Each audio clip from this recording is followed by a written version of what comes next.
जिस दिन शहीद आजम भगत सिंह का शहीदी दिवस है, उस दिन हमारे रानी तालाब डगियाना में हॉल के बीच में एक हमने वहाँ पे सिख सम्मेलन का जो है एक प्रोग्राम रखा है, जिसमें हमारे माननीय करा साहब जो हैं हमारे प्रधान हैं और लीडर ऑफ अपोजिशन हमारे मीर साहब, इनको दरख्वास्त करेंगे कि वो आएँ और हमारा मुद्दा जो है पंजाबी का ज़ोर शोर से उठाएं। उसमें रिलेटेड मुद्दे हमारे और भी बहुत हैं, हमारी कम्युनिटी के जैसे रिफ्यूजियों का मुद्दा है, लेकिन हमारा मेन फोकस जो रहेगा वो पंजाबी पे रहेगा, क्योंकि it has been a pain in the heart of every Punjabi speaking and especially the Sikh community that हमारी इस लैंग्वेज के साथ बहुत सारा जो है भेदभाव हुआ है, वितकरा हुआ है, जिसके लिए हम ये समझते हैं कि आज जो डबल इंजन की सरकार थी पहले, उन्होंने भी जब किया तो डोगरी को दे दी वो मान्यता, लेकिन हमें नहीं दी। ऐसा नहीं है कि मुझे डोगरी के आने से कोई दुख है, मुझे बड़ी खुशी हुई क्योंकि मैं मैं डोगरी का स्टूडेंट रहा हूँ और मैंने उस वक्त उसमें भी बड़ा हमने जोर शोर से वो मुद्दा भी उठाया था और बहुत सारे प्रोफेसर हमारे जो थे डोगरी के, उन्होंने उस वक्त उसको चलाया था, हमें बड़ी खुशी हुई।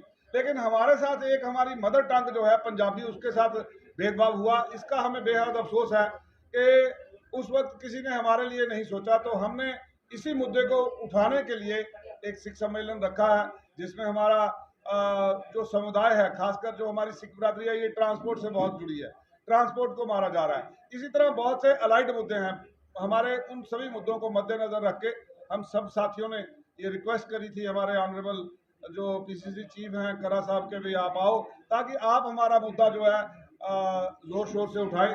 इसी के लिए आपसे भी निवेदन किया जाता है कि आप 23 तारीख को 2 से 5 हमारा जो है रानी तालाब डगियाना में आप सबको निवेदन है कि उस दिन हम अपना ये सम्मेलन रखेंगे, सिख सम्मेलन, जिसके लिए हम आपसे आग्रह करते हैं कि आप भी हमारे साथ शमूलियत करें और हमारी इस पंजाबी की मांग को आप भी साथ होकर बुलंद करें, ताकि हमारी भी माँ बोली जो है उसको एक जो उसका रिस्पेक्टिव दर्जा है वो मिल सके। जिस तरह से आपका ये एक मुद्दा है कि घर से स्टार्ट होती है, घरों में तो हिंदी बोली जाती है बच्चों के साथ।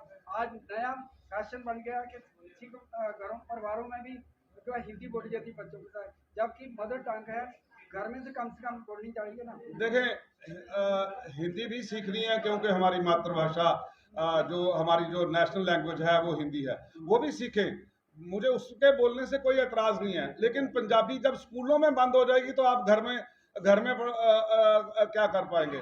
इसीलिए कह रहे हैं ये जरूरी बहुत है ये मुद्दा। ठीक है, जो बोलते हैं मुझे कोई एतराज नहीं है, लेकिन अपनी मदर टंग जब स्कूलों में लागू हो जाएगी तो हमारे घरों में भी बोली जाएगी। टोनी जी, ऐसा कहा जाता है कि अगर आपको किसी कल्चर को खत्म करना हो तो सबसे पहले उसकी भाषा को खत्म कर देना चाहिए। तो क्या आपको लगता है कि कहीं ना कहीं इस भाषा को खत्म करने का प्रयास किया जा रहा है, कोई षड्यंत्र रचा जा रहा है?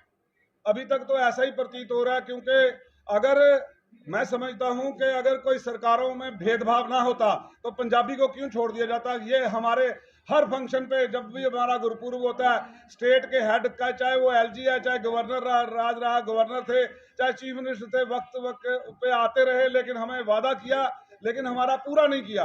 We have been backstepped on this issue. तो यही चाहते हैं। आप देखो, आप कितनी देर से देख रहे हो जम्मू कश्मीर के अंदर कोई जुडिशरी के अंदर किसी सिख का नाम प्रपोज नहीं हुआ आज दिन तक। हमारा कोई माइनॉरिटी कमीशन नहीं यहाँ पे लागू हुआ। हमारा जो है पब्लिक सर्विस कमीशन में मेंबर अगर की बात करो तो रह जाता है। तो ये हमारा हाई कोर्ट का जो जस्टिस की एक सिख समुदाय को जानी चाहिए, क्योंकि मेरिट में बोल रहे हैं, बड़े मेरिटोरियस लोग जो है they have been left out. That is the reason that you feel hurt. अब पंजाबी का ऐसा मुद्दा है जिसपे हम ये समझते हैं, जैसे आपने सवाल किया, हमारा इतिहास जानेगा कौन, हमारा इतिहास पढ़ेगा कौन अगर हमारी पंजाबी लैंग्वेज को मार दिया जाएगा? हम अपने विरसे से दूर हो जाएंगे। इसीलिए सभी ने एक महसूस किया और हमने ये सिख सम्मेलन रखा है। यूं हम सबकी नुमाइंदगी करते हैं, लेकिन मेरी अपनी ही बिरादरी कहीं पीछे रह जाए, ये भी मेरे पर दायित्व है, इसलिए हमने ये सिख सम्मेलन रखा। इतिहास जो है पंजाबी में बहुत सारा लिटरेचर लिखा गया, हमारे गुरुओं ने जो शहादतें दी है, हमारी जो जितनी भी देश को आज़ाद मुगलों से लड़े और अंग्रेजों के साथ भी लड़े, और वो इतिहास जो है वो इतना रिच इतिहास है, उसको पढ़ने के लिए पंजाबी सीखना बहुत जरूरी है। इसीलिए जनाब आपकी बात को बुलंद करते हुए आपने जो सवाल किया है बड़ा उम्दा सवाल है। इसीलिए कह रहा हूं कि हम अपने इतिहास से दूर हो जाएंगे। जैसे मेरी छोटी बहन ने अभी बोला कि आपको वो इतिहास, वो जो है नस्ल मारने की बात होती है, जब किसी की बोली को मार दिया जाए वो विरसा मर जाता है। हम अपने इतिहास से को पढ़ेंगे नहीं तो जुड़ेंगे कैसे? इतिहास पढ़ेंगे तो जुड़ेंगे। व्हाट्सएप पे जो परोसा जा रहा है वो इतिहास नहीं है, इतिहास किताबों में लिखा है। आज आपको विचलित करने वाली बातें दाएं बाएं से आ जाएंगी, लेकिन मैं समझता हूं कि हमारा जो मुद्दा है वो पंजाबी का मेन मुख्य मुद्दा है।